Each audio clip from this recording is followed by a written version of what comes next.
Uf, oyog'ingizni o'zingiz yuvsangiz bo'lmaydimi, ona? Belimdagi grija egilgani qo'ymaydi-da, bolam. Onaginam, uydamisiz?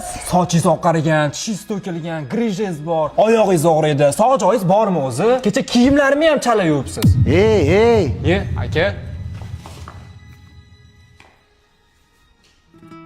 Ye, onaginam, salomatmisiz? Yaxshi keldingmi, bolam? Hozir o'zim oyoqlaringizni yaltillatib qo'yaman.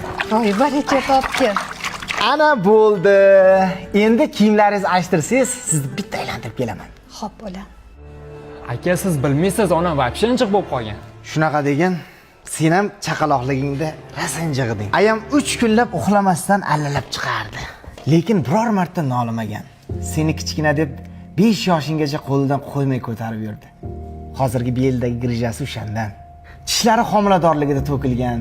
Kuniga seni 3 martalab ketingni yuvib katta qilgan onamni bugun oyog'ini yuvishga erganib o'tiribsan. Aka, Oq sochlarini bo'lsa hayot bilan g'am tashvishmas. Sen bilan men oqartirganmiz. Bizga o'xshaganlarni deb ota-onalar qaraganda farzandlariga emas, hassalarga suyanishadi. aka, kechiring. Mana Bavi, Germaniya mahsuloti.